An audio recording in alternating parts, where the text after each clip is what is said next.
You ever been really hungry and you're like, man, I would just do anything to get some food right now. Like, I am so hungry. Like, coming in as a kid, running in to the kitchen table, coming into the kitchen like, Mom, I'm hungry. And it's like, you'll give up anything at that point to get some food. It's like the hunger drives you. The passion for food drives you. And I was just pondering this morning, like, how often do we quench the calling of the Father upon our life, the kingdom calling that we have, because we don't let the genuine passion and the genuine hunger drive us? Remember Esau, when he came in from working and he was like, man, he said to his brother, give me some of that red stuff. He's like, I'll do anything for it. And he gave up his birthright, which was an absolute stupid move by him because it cost him a ton. But what we see from that is that he was literally willing to give up anything to eat.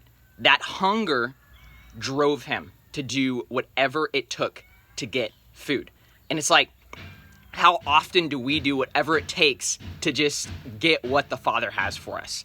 And it's like, how often are we stopping what the Father wants us to do because we're keeping him in this box, or we're keeping ourselves in this box, and we're not letting genuine passion and genuine hunger drive us?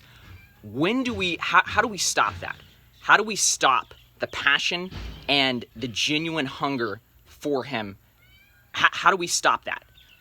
The way that we stop that is when we let condemnation in. The Father cannot communicate with us via condemnation. We stop the communication. He only communicates via faith.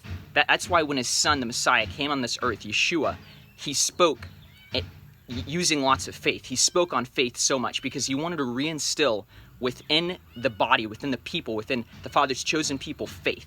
And it's like, when we allow condemnation to come in, that connection between him stops. He doesn't speak with condemnation. That's why in Matthew 25, when he calls that servant, the wicked and lazy servant, he calls him that because the servant's perception of the Father was a hard and a cruel master. And it's like, the other servant's perception of him was not that. Therefore, those other servants, their passion and their hunger to put their talents to work, it multiplied. But that one servant, all he saw was the Father's and the Master's condemnation. Therefore, that communication between him was quenched. There was not faith. Therefore, his calling was diminished, and he wasn't able to fulfill that.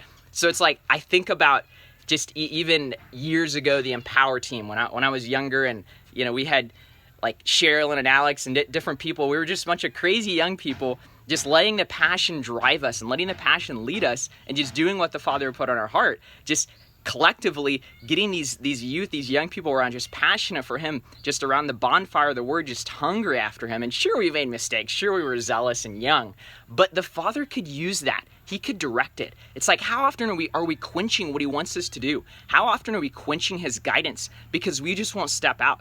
We just will not let the hunger and the passion drive us. We let tradition stop us from what he wants to do in us. And it's like, just let the passion lead you. Let the hunger lead you. Let that hunger lead you out of your comfort zone to a new place, just to where he sees, man, that's my daughter. Man, that's my son. They may be kind of wrong in what they're doing, but they're hungry after the truth. And it's like, we just want to have, in this hour, we want to have a body of believers that's just hungry for him. Just, I'll do whatever it takes, no matter the cost of discipleship, whatever it is. Man, I want it. I'm hungry for him, right? So let that passion lead you. Let the hunger lead you. Let the genuine curiosity for his word, for his ways, the kingdom, the reestablishment of the kingdom drive you and lead you. See you guys.